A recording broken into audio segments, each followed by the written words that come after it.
முல்லை பெரியாறில் ஏற்பட்ட திடீர் வெள்ளத்தால் தேனி மாவட்டம் உத்தமபாளையம் சுற்றுவட்டார பகுதிகளில் தண்ணீர் சூழ்ந்தது. 30 ஆண்டுகளில் இல்லாத அளவுக்கு வெள்ளம் ஏற்பட்டுள்ளதால் கடும் சேதத்தை கண்டிருப்பதாக உள்ளூர் மக்கள் வேதனை தெரிவிக்கின்றனர்.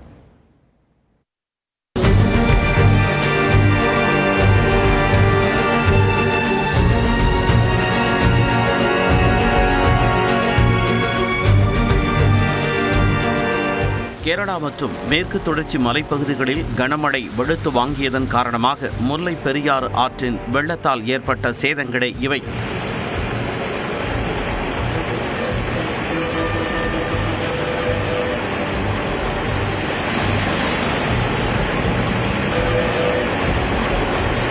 தேனி மாவட்டத்தில் முல்லை பெரியாறு ஆற்றங்கரையோரம் உள்ள வீரபாண்டி, உப்புக்கோட்டை, உத்தமபாளையம், பழனி செட்டிவெட்டியை கனப்பொழுதில் தண்ணீரால் சூழ்ந்ததால் மக்கள் திண்டாடினர். காலையில் கொஞ்சம் கொஞ்சமாக அதிகரித்த ஆற்று நீர் பின்னர் வீடுகளையும் விளை நிலங்களையும் சேதப்படுத்தியது. காலையில் 7 மணிக்கெல்லாம் வர ஆரம்பிச்சிருச்சு.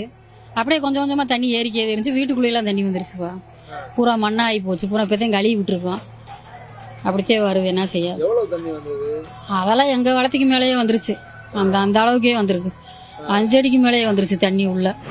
வீரபாண்டி கௌமாரியம்மன் கோவிலுக்கு செல்லும் சாலை முழுமையாக துண்டிக்கப்பட்டு அங்கு அறுவடைக்கு தயாராக இருந்த 200 ஏக்கர் நெற்பயிர்கள் நீரில் மூழ்கின. தென்னை, வாழை, சோள பயிர்களும் நாசமாகின. பூரா வெள்ளாமை, பூரா மக்காச்சோளம் பக்கத்தில் பூப்பு செடி ஓட்டிருந்தாங்க சார். மக்காச்சோளம், கரும்பு, இந்த செண்டுப்பூ பூராமே சாஞ்ச மணிக்கு தான் சார். ஃபுல்லாகவே அப்படியே நெட்டுக்கு சாஞ்சிச்சு சார். தென்னந்தோப்பு வழியை பூராமே ரொம்ப சேதம், எல்லாத்துக்குமே சேதம். விஷப்பாம்புகள், பூச்சிகள் போன்றவை திடீரென வெள்ளத்தில் அடித்து வரப்படுவதாகவும் குழந்தைகளை வைத்திருக்கும் தங்களுக்கு பாதுகாப்பு இல்லை என்றும் அப்பகுதி மக்கள் வேதனையுடன் கூறுகின்றனர். சார், என்னென்ன பாம்பு, வள்ளி, தண்ணி, இந்த புள்ள ஊட்டியை வச்சுட்டு இருந்தக்குள்ள வழக்கம் வீடு பூரா தண்ணி, அந்த வீடு பூரா தண்ணி. எங்கள் வீட்டில் 4 சின்னது இருக்கு. ஒரு வீடே விழுந்து வச்சுன்னா ஒரு 5-10 உசுருக்கு யார் சார் பொறுப்பேற்க முடியும்? நாங்கள் குப்பைகளை கொண்டு போய் ஆற்று மேலே ஒரு குடிநீர் பல ஊருக்கு போகுது, அங்கே கொண்டு போய் போடுறாங்க. இன்னைக்கு ஃபுல்லாக தண்ணி வரவு, அதில் இருக்கிற செத்த என்னென்னமோ நாய் நரி அம்பிட்டு ஃபுல்லாக கம்ப்ளீட்டாக என்னதுன்னு சொல்ல முடியல சார். அனைத்து வருது. இனிமேலுக்கு அங்கே கொண்டு போய் இந்த ஊரோட குப்பையெல்லாம் போடக்கூடாது. பழனி செட்டிப்பட்டி ஆஞ்சநேயா நகரை வெள்ளம் சூழ பாதிக்கப்பட்டவர்களை ஜேசிபி இயந்திரம் மூலம் தீயணைப்பு துறையினர் மீட்டனர்.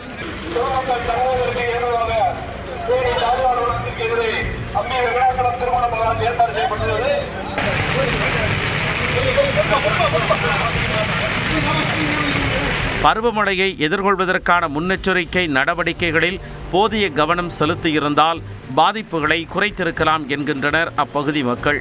நியூஸ் 18 தமிழ்நாடு தொலைக்காட்சி செய்திகளுக்காக ஒளிப்பதிவாளர் பிரபாகரனுடன் செய்தியாளர்கள் வெற்றி, பழனிக்குமார்.